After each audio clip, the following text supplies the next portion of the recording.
We went to the Warriors HQ, got to meet some amazing people like Stacey Jones and... Welcome to Fika's Focus. Voices leading change.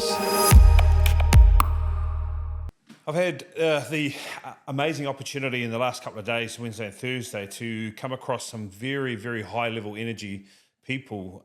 And what stands out to me is a couple of things: service and frequency. I'm going to talk to you about that today because actually a lot of that aligns with my thinking and how I try to live my life when it comes to being a husband, a father, also carrying on, getting out and working alongside our teams and our teaching teams and making sure that my desire to serve and carry an energy that uplifts people and doesn't steal from other people's energy is a really key, important part of my life. In the last few days, I was able to meet up with some pretty influential figures. We spent some more time with Mike King at I Am Hope and what they're doing. A phenomenal organisation. We actually went to their headquarters, sat in with Mike's, laughed, really hit some heavy issues, looked at what we're doing as an organisation to really support whānau and seeing what they're doing and the use of service to the people that they continually serve throughout the day, students, whānau, in a space that allows for growth and opportunity for them to obviously address those societal impacts around suicide and things like that. We then had a huge opportunity again to go sit in with Dave Letele. Dave Letele is such a prominent figure. I remember watching him years ago in a boxing match and then listening to him and the way he would kōrero about what he's been through, what he's been doing, what he's been up to. It was crazy to see in flesh this human who was very analytical about what he does, has got a very clear purpose, a very clear why, a very clear ikigai.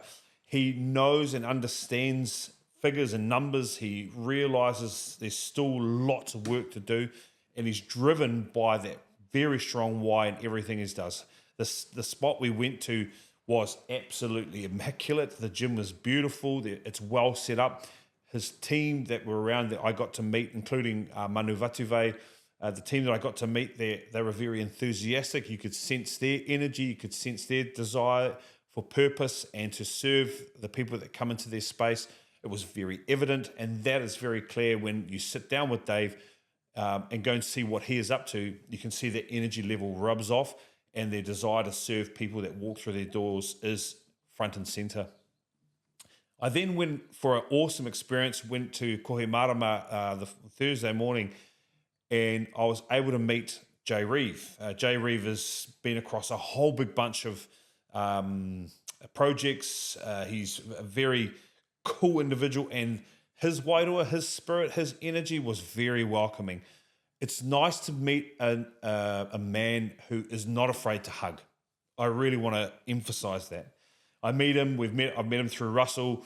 Russell knows him extremely well, and he comes in and he gives me a hug, and we actually embrace in a way of welcome, of whakawhanaungatanga, that manaakitanga. It is built immediately in this hug. We get down, he runs us through some breathing exercises, and in that space there, even the warmth and the welcome and the desire to even serve me, someone he's only met in the last 15 minutes, his desire to serve me, to make me feel welcome, to make me feel like I know what I'm doing, was very evident.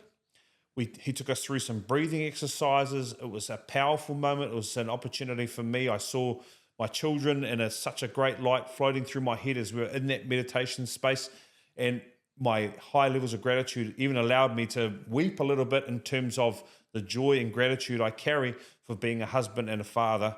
We went for a swim, we talked, we laughed, we asked questions about one another. It was just such a powerful moment.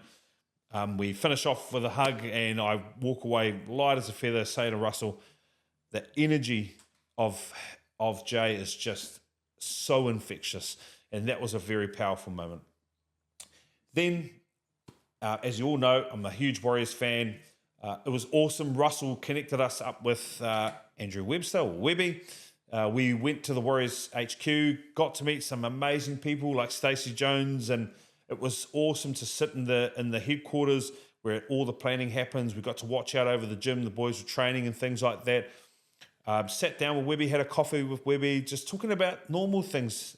But there's this piece of Webby in there around this desire to serve the needs of his players, to serve the needs of people in his immediate spaces, and the energy he brought, different energy, not real high energy, but this energy of calm, of stability was just so evident. Players coming in and out, really fortunate. Roger Tuivasa-Sheck comes in and same thing, real energetic enthusiasm. But Webby's interactions with them was something that I decided that day that I wanted to keep an eye on. I'm wearing this jersey for a reason, actually, and part of it is because if you haven't known, this is a heritage jersey that at the time carries all the name, all the whakapapa of the Warriors. It has all the Warriors' names on here at this time. I can't remember if the jersey was brought out 15 or 16, obviously during the Canterbury area. But I was welcomed into a space which I would see as almost like marae ātea, a bit of a sacred space. And I got to watch my good mate Russell speak to the Warriors boys, talk to them about what we need to do in life is, compete, chase down that opportunity, chase down that jersey, belief, all those aspects, and just seeing the energy of that room really, really heighten through the mana that Russ carries in that space, seeing Webby really add on to that and making sure that the story, the legacies of people like Russell feed into the current setup and existence of the model of the Warriors. It was just amazing. Further to that, to be welcomed into a room like that for me as a lifelong Warriors fan, to see the photo of Sunny Fai, to be part of something in a small way was extremely powerful for me. We went and watched the Warriors and Warriors train, and actually, what my number one objective was? I really wanted to watch Webby and his interactions with his people. Now, why is that important to me? The energy that he brought at times, because you can't keep high energy all the time. It overwhelms people. I watched them stand back and watch. I watched his assistant coaches lead, interject, question, coach, give feedback, working one-on-one with people. And I just watched Webby carry his energy around the field.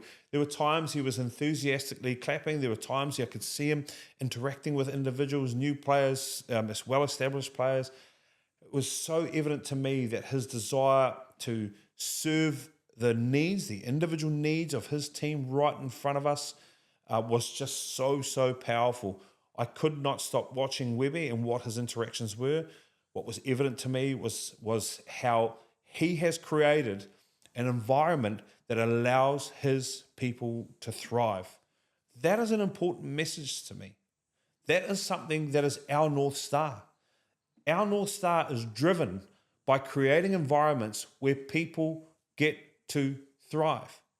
And what does thrive mean? It means they get to thrive in their own energies, in their own skill sets, and their own passions, that their voice, their skill set, their experiences are as valid as the man next to them or the woman next to them, that they can come in and offer their 2 cents and be validated in a way that allows them to feel like they are part of the team and ultimately thrive.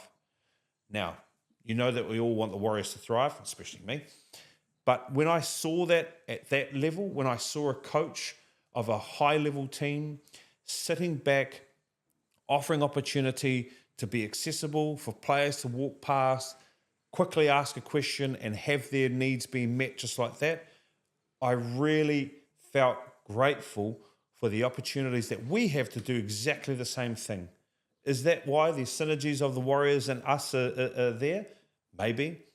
But what I do know, what really resonated with me was that we get to choose the energies we bring. We get to choose to be in service of our people, to work extremely hard so that we can serve their needs and their energies and their experiences. And if that's the choice we get to make, then I'm here for it every single day. I get to see some heroes that I really look up to who make those choices every single day. And I really look forward to continuing to carry that opportunity into Future Focus and our other projects in 2025. We really want you to get some support for, or to give your support for what we're doing. We would love to create opportunity for you to comment in, and so we can start to answer some of these questions about things. I think it's important that we hear your voice. We want to hear your voice. We want to answer questions, and in that situation, it allows us to really dig back into some of these aspects and lessons that I have the privilege of learning, and continue to bring massive value to you. Up the wires.